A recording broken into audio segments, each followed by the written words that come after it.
Laga sengit Megawati dan Lee So-young padanya telah berakhir, di mana So-young harus gagal meraih kemenangan. Setelah dirinya bermain cukup sombong dan sang bintang sepertinya terlalu jumawa dengan keadaan yang ada. Berakhir dalam mati sebenarnya di pertandingan ini Lee So-young bermain sangat apik sekali, di mana dirinya mampu menampilkan performa yang gemilang. Namun ternyata tim yang diremehkan oleh dirinya sekaligus dianggap tidak akan bisa melakukan apapun. Padanya malah tampil begitu sangat baik sekali, Megawati menunjukkan kemampuan yang sangat seimbang sehingga dirinya mampu menampilkan tolak ukur permainan yang seimbang. Namun siapa yang menyangka bahwa kemenangan yang dari oleh Red Spark ini membuat So-young menangis. Di mana air mata dirinya tak bisa dibendung seolah-olah So-young seperti menyesal dengan keadaannya tersebut. Di mana tampak So-young membasuh mukanya beberapa kali dengan kain lap. Ia seolah membasuh tangisannya yang menutupi bahwa harapannya memang sangat lebih sekali. Pertanyaannya kenapa So-young bisa menangis seperti itu? Akan tetapi dengan mengatakan masalah target juara di klub barunya setelah pindah dari Red Spark. Jelas ucapan So-young ini menjadi kode seolah mengatakan bahwa rekan satu timnya tersebut tidak memiliki mentalitas dalam bermain. Yang menjadi pertanda bahwa So-young juara di IBK tersebut. Lalu bagaimana nasib So-young setelah pertandingan usai? Saya memutuskan untuk pindah lagi karena saya ingin menang.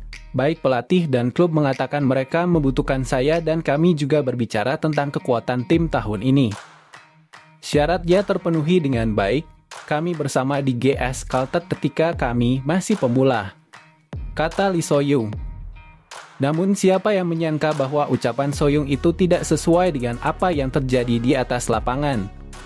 Tampaknya memang pertandingan kali ini bisa dikatakan sangat sengit sekali. Di set pertama Red Spark berhasil unggul cukup jauh, sedangkan di set kedua Red Spark gagal meraih kemenangan. Hal itu menjadi pertanda yang jelas betapa sengitnya duel tersebut. Red Spark sangat dominan dalam menyerang seperti IBK sangat dominan dalam bertahan. Namun sepertinya ekspresi penyesalan tak bisa dilepaskan dari muka So-young. Yang beberapa kali di mana So-young memang sampai jatuh bangun hadapi Megawati tiada henti So-young seolah-olah seperti bersemangat sekali untuk menghentikan Megawati. Namun memang menghadapi Mega itu seperti mimpi buruk bagi siapapun. Di mana pada pertandingan kali ini Megawati berhasil membuat So-young karena meninggalkan Red Spark sekaligus membalas bagaimana kesombongannya saat bertanding di atas lapangan. So-young ekspresinya terlihat memang seperti curhatan bahwa dirinya menyesal, di mana beberapa kali So-young seperti lemas, So-young seperti tak kuasa karena memang menghadapi kehebatan Megawati itu begitu sangat sulit sekali. Hal itu kita bisa melihat lewat pengakuan So-young saat menerima balasan hebat dari Megawati lewat seni bagaimana cara bermain di atas lapangan. Di mana rasa penyesalan dirinya saat meninggalkan Red Spark tampaknya mulai terasa. Alasan So-young pindah ke IBK karena ingin menang, karena ingin juara. Namun alih-alih semuanya tercapai, Megawati membalas So-young dengan cara yang epik dengan seni yang tinggi. Di mana dirinya menunjuk bahwa menganggap Red Spark tidak memiliki mentalitas untuk menang itu adalah salah total. Penyesalan-penyesalan So-young itu memang tidak diucapkannya secara langsung lewat interview khusus usai pertandingan. Akan tetapi kita bisa melihat lewat beberapa ekspresinya yang seolah-olah ekspresi So-young mengakui bahwa untuk saat ini Red Spark di atas IBK baik itu dalam bertahan, baik itu dalam menyerang, sampai dengan Megawati yang berkembang pesat. Mungkin So-young menganggap bahwa Mega sudah berbeda sekali. Jangankan saat menghadapi Megawati ketika rotasi dilakukan oleh Red Spark pun tampaknya Lee So-young tidak bisa melakukan apapun. Pertanyaannya bagaimana cara Megawati menyadarkan So-young tersebut?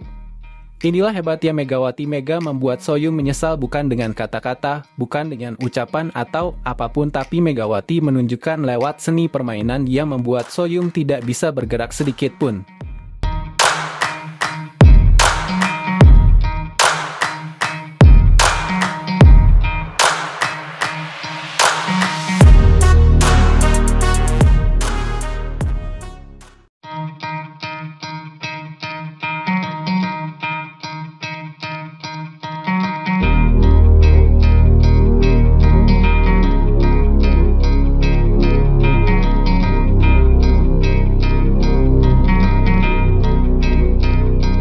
Lee So-young mengklaim bahwa Red Sparks bukan ancaman terberat.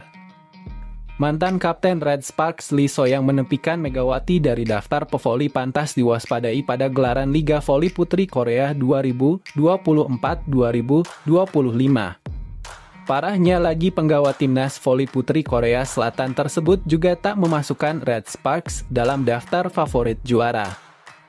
Diketahui Lee So-young memutuskan pindah dari Red Sparks setelah membantu tim finish di peringkat 3 Liga Voli Putri 2023-2024. Pevoli berusia 30 tahun ini menyeberang ke Hwaseong IBK Altos. Berbicara soal Liga Voli Putri Korea musim ini yang akan start 19 Oktober mendatang, Lee So-young menyebut 3 tim favorit juara. Dalam laporan AFR, ketiga tim itu adalah sang juara bertahan Hyundai Hillstatter, Pink Spiders, dan Korea Express High Pass. Pink Spiders menjadi posisi pertama dalam pandanganku. Kemudian tim juara bertahan Hyundai Hillstatter jelas tidak bisa disingkirkan dalam daftar ini. Dan yang terakhir adalah High Pass mungkin berat dalam persaingan. Namun mereka menjadi tim dengan perkembangan paling signifikan sejauh ini. Ujarannya. Ironi tersendiri tentunya bagi Red Sparks karena mantan pemainnya justru mengabaikannya dari daftar favorit juara.